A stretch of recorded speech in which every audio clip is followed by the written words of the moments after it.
మన ప్రభు అయిన యేసుక్రీస్తు నామములో మీ అందరికీ శుభములు తెలియజేయచ్చు ఉన్నాను. ప్రియ దైవజనమా, షారోన్ మన్నాలో భాగముగా ఈ దినం మరొక వాక్య భాగమును ధ్యానించుకుందాము. మత్తయి సువార్త 7వ అధ్యాయము 7వ వచనము, వెదకుడి మీకు దొరకును.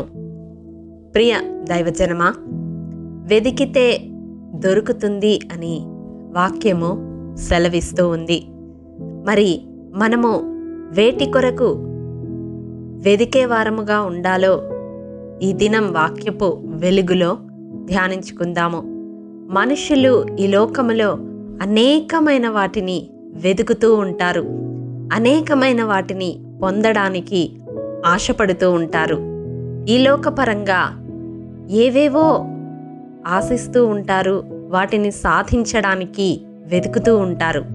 కానీ పరసంబంధమైన బిడ్డగా మనము వెతకవలసినది ఏమిటి అంటే 105వ కీర్తన 4వ వచనం ప్రకారం దేవుణ్ణి వెదికే వారముగా మనము ఉండాలి. అవును ప్రియ దైవజనమా, మన జీవిత కాలములో మనకు దేవుడిచ్చిన ఆయుష్ ఉన్నంత వరకు మన సమయమును అధికముగా దేవుణ్ణి వెదకడానికి సద్వినియోగం చేసుకునే వారముగా ఉండాలి. రెండవదిగా ఆయన బలమును వెదికే వారముగా ఉండాలి.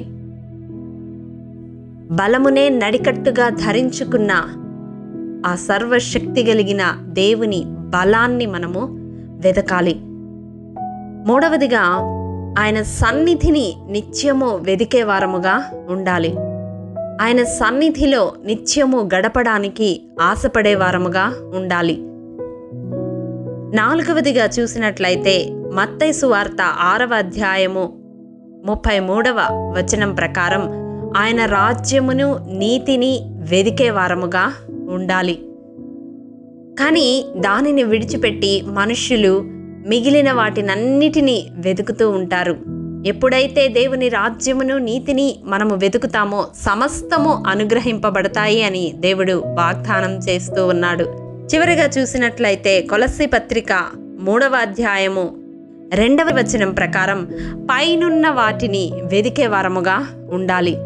ప్రియ సహోదరుడా, సహోదరి, ఈ భూ సంబంధమైనవన్నీ ఒకానొక దినాన మనము విడిచిపెట్టి వెళ్ళవలసిన వారమే. వాటి కొరకు ప్రాకులాడుతూ, వాటి కొరకు వెతుకుతూ, వాటి కొరకు సమయాన్ని వెచ్చిస్తూ పరసంబంధమైన వాటిని నిర్లక్ష్యము చేసే వారముగా మనం ఉండకూడదు.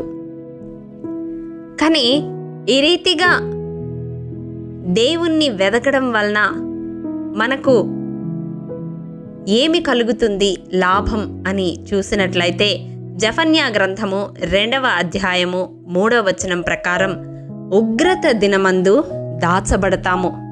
ప్రియ దైవజనమా,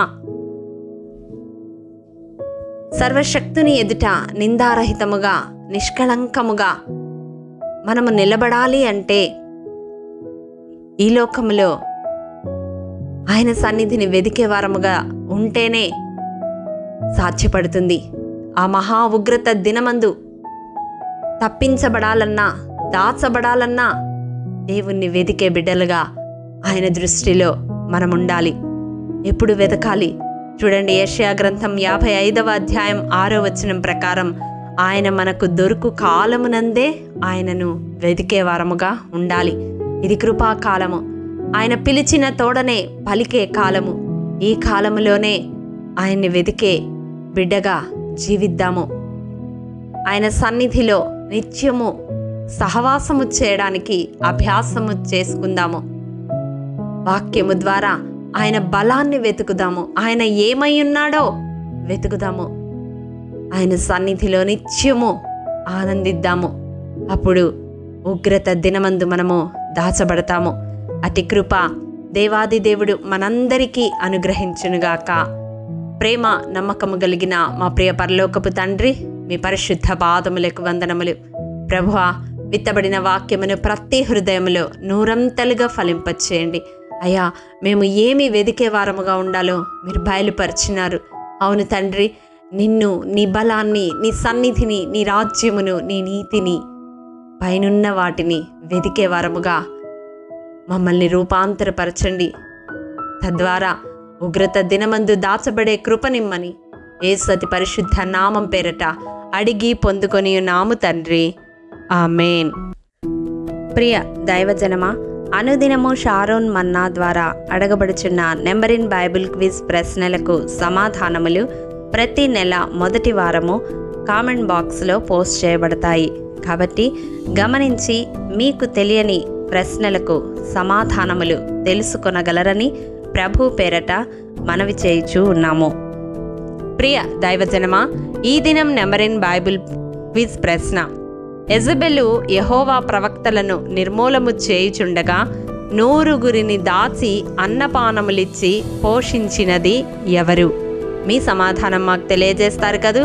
ప్రభు కృప మనందరికీ తోడైండునుగాక. ఆమేన్. ప్రియ దైవజనమా, ఈ దినము జన్మదినము, వివాహ దినము జరుపుకుంటున్న వారికి షారోన్ గ్రూప్ తరపున హృదయపూర్వక శుభాకాంక్షలు తెలియజేయుచూ ఉన్నాము.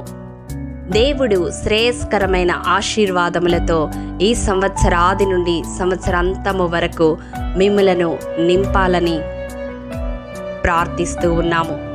ఆమేన్.